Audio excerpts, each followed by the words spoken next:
I the a-hole for telling my boyfriend I wasn't donating part of my liver to him?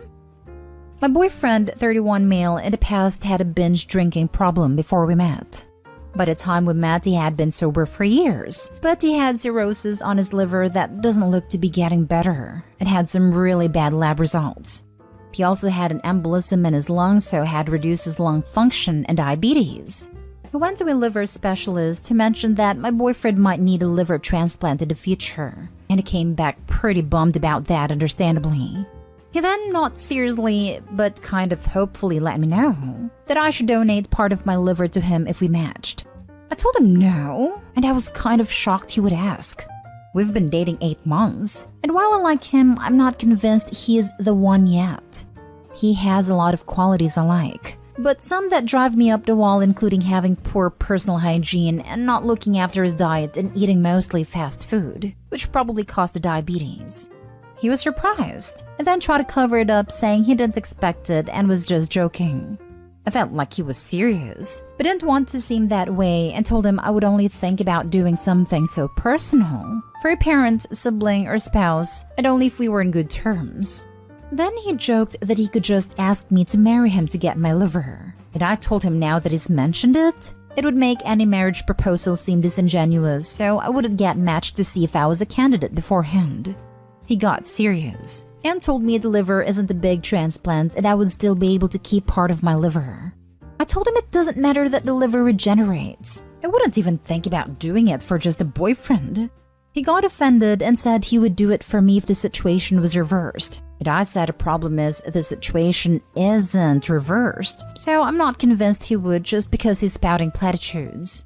He got really angry and stormed out and hasn't been back in hours.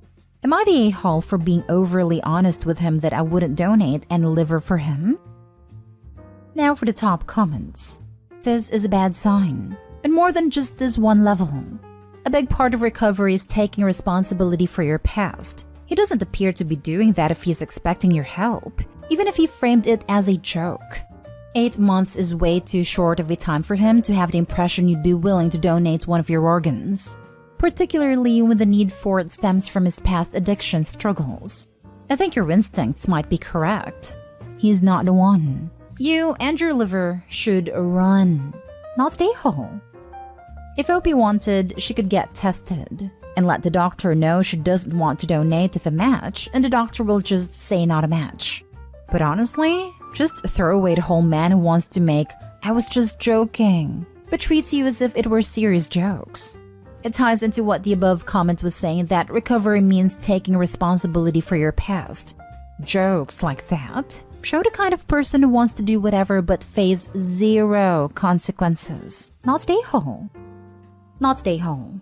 No one, and I can't believe I have to say this, is entitled to your liver. Dear Lord, it's your literal organ and you can do whatever you want with it.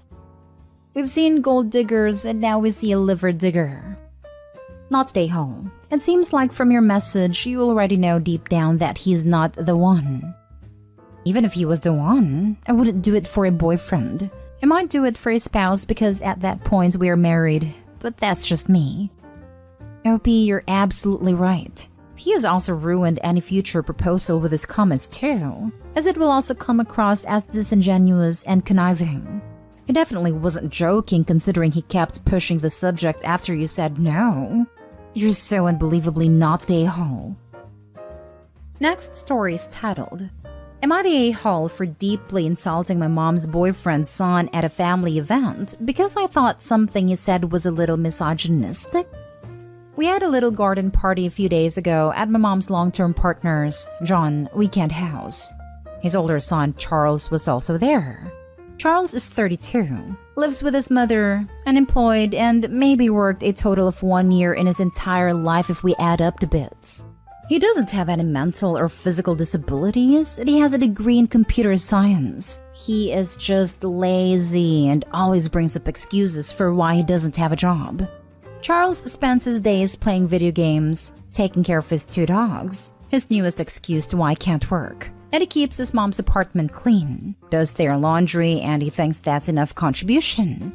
His younger brother also lives with them because if he moved out, he would have to stop financially contributing. And their mom couldn't afford to feed/clothes/etc. Charles and herself anymore. I think it's fair to say that Charles is a leech. At one point in the conversations, Charles was asked if he is dating anyone/goes on dates. He replied, "Nah, I'm not interested. Those S-words are not good for anything. They only want my money. I'm not going to let myself be used by anyone." Well, I really didn't like how he referred to women as S-words, and I found it ridiculous that he was afraid of women wanting his money, as he doesn't have any and mooches off of his mother and brother.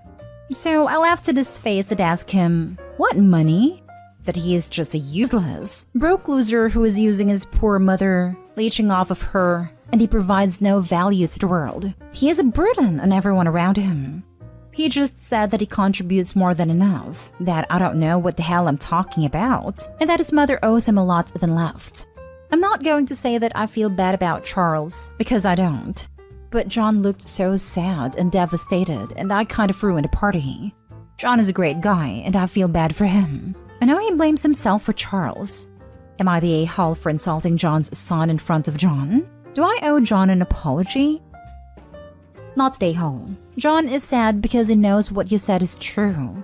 Charles is what makes him upset, not you. But if you want to talk to him about it, I think that would be okay.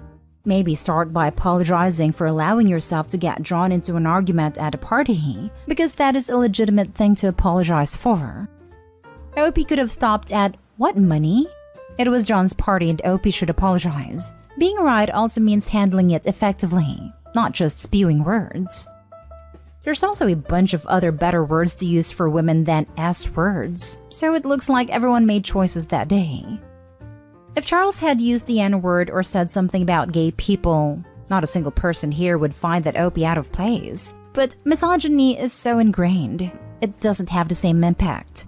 He deserves to be called out, shamed, and ridiculed.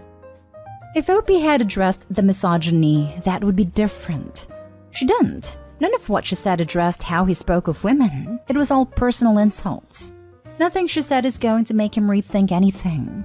She said his life provides no value, but her tirade provided no value to the cause she claimed to be fighting for. I really feel like this is objectively and everyone sucks here, but I'm going with my gut and giving you an a-hole.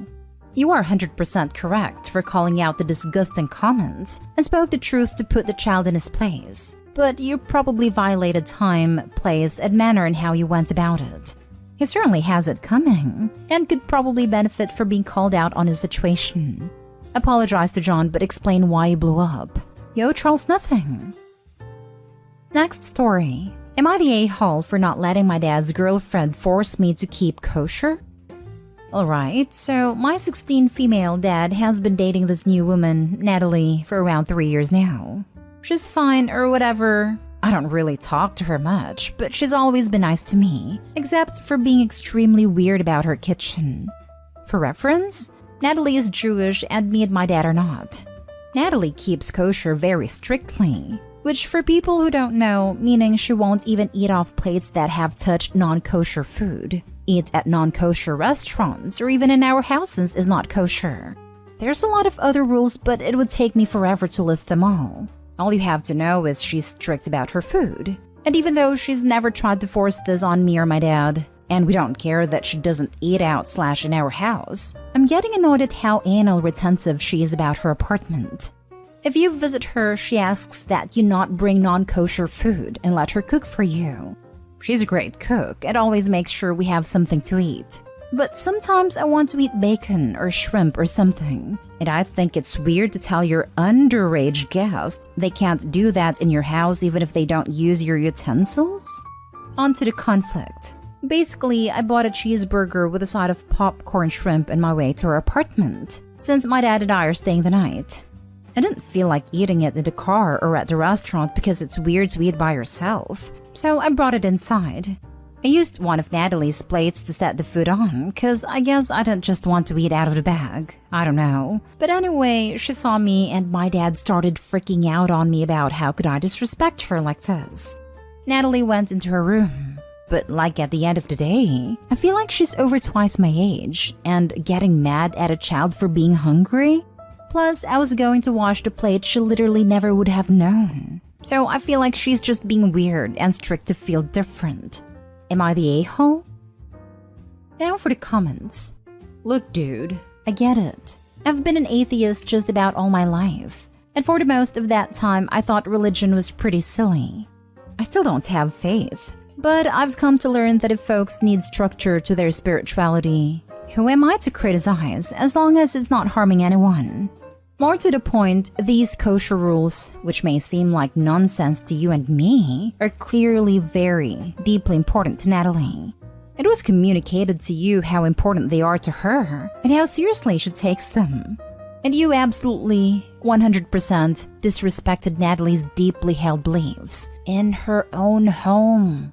If she was coming over to your house and forcing you to be kosher or whatever, I'd be on your side 100%. But in this case, you're the a-hole. Yeah, basically came to say the same. She has not pushed her beliefs on you. She's being respectful to you and your dad when she's at your place, so return that favor. You're fully aware of how she is and how strongly she practices her beliefs, and you just didn't give a damn. You're the a-hole. Me too. Her home, her rules. Abstaining from pork and shellfish during those periods doesn't harm you. You're the a-hole, and because this can't be emphasized enough, her home, her rules. You're the a-hole. First of all, stop pretending you were just a hungry child. A cheeseburger with a side of popcorn shrimp? You literally ordered the two least kosher things you could think of in a combination that almost no one orders. It is her house. You don't live there, and there are so many options available to you to eat and still respect her religion. Or you could have eaten at a car, but you didn't feel like it. You're being a brat, and you know it. You're acting like this is some strange set of rules she's made up out of nothing just to mess with you. Which, even if it were so, she should be respected in her home. But it's a fairly well-known set of rules practiced by major faith. Take time to reflect on why you are so bothered about how this woman runs her home in which you do not live. Apologize and buy her a new plate. Also, didn't feel like eating out of the container, so she had to use a plate. Containers would still be rude to do in a kosher home without explicit permission anyways, but at least it's not unkoshering someone's dishes. I know Jews who keep a kosher kitchen but are cool with non-kosher food in paper plates, or in areas outside their main kitchen, like using a kitchenette in an entertainment space or eating in the living room, etc. This just sounds like a deliberate slap in the face to Natalie and her beliefs. Also, the statement that they intended to wash up and put the unkoshered plate back without Natalie knowing? I do not know where to start with the lack of ethics that implies. Like, I am not Jewish, and I cannot imagine doing this to my worst enemy. Last story is titled, Am I the a-hole for no longer giving an employee discount to someone who quit working for me? I know the title sounds ridiculous. If you don't work somewhere, you are not an employee, and as such, you do not qualify for an employee discount there. But hear me out, it's more complicated than that, and I just might be the a-hole here. I own a company that has several diverse revenue streams. We own a real estate, we own restaurants, we own a vape shop, and we own several convenience stores/gas stations. I offer every employee of my company 20% reduced rent if they choose to rent one of my properties. So if you're a vape shop employee and your rent is supposed to be $1,000, it's $800. One of my employees, Valerie, recently decided that she needed to focus on school and she would no longer be able to keep her part-time job at my store. Her rent is supposed to be $600, but with a 20% less, she's been paying $480 a month for the past 2 years. After she quit, she paid us the normal $480 that she had been paying as an employee. I had my property manager send her a letter letting her know that she was short $120 and that she had a 30-day grace period to make up the difference before I would add late fees. Her mom sent me an angry email saying that it's not fair for me to punish her daughter for having poor mental health and being unable to hold down a job while going to school. On the one hand, I feel like I'm not the a-hole because I'm sticking to the contract we signed. On the other hand, I kind of feel like I am the a-hole because that $120 per month isn't gonna make or break me. But on the other hand, if I give her the discount even though she's not my employee, I would feel morally obligated to reduce all of my rents by 20%. And as such, I would no longer be making a profit at all by renting these places out. Please note, if your answer is you're the a-hole because all landlords are bad, I am going to completely ignore your comment. Might as well not waste your time. Nothing is as black and white as you are pretending life is. Not the a-hole. Landlords aren't obligated to have mental health clauses in their rental agreements. Valerie signed a rental agreement and is responsible for knowing the terms of the agreement. Having her mother email you is ridiculous. Kind of feel better about my decision with the first 3 comments all being unanimous. I guess the guilt trip her mom laid on me was working a bit too well. Just the fact her mom and not her mailed you is reason enough in my opinion. Not stay home. You're not punishing her as her mother claims. When she was working for you, she was essentially earning credit towards her rent. Now that she is not working for you, she no longer earns that credit. Also, what business does her mother have in this? Is mom want a lease? You and Valerie signed a contract. Unless mom has taken over her finances or something, she has nothing to do with this. Nah, she's not even in the same state we are. I think she complained to her mom and her mom went full mama bear. Your rental discount for employees are really quite generous, and so long as the contract is clear about the terms, then not a-hole. As you said, once you start doing favors, then everyone will take advantage. I think you're legally in the clear, but maybe draft a letter for employees in the future. When they quit, reminding them the rent will change as of a specific date. Not stay home. You give a discount as a thank you for good service and for working for you. She does not work for you, so you have no obligation to give her the discount. A bit of notice would have been nice, as she probably didn't think about it. But yeah, don't give her 20% off because then other employees would feel hard done by. I agree. It would have been nice if she had given notice that she was quitting. Then we could have possibly worked something out. Lol, your reply made me giggle. I have a small company with 6 employees and quitting on the spot really screws me over. Had one quit the day before I left on vacation and almost ruined it.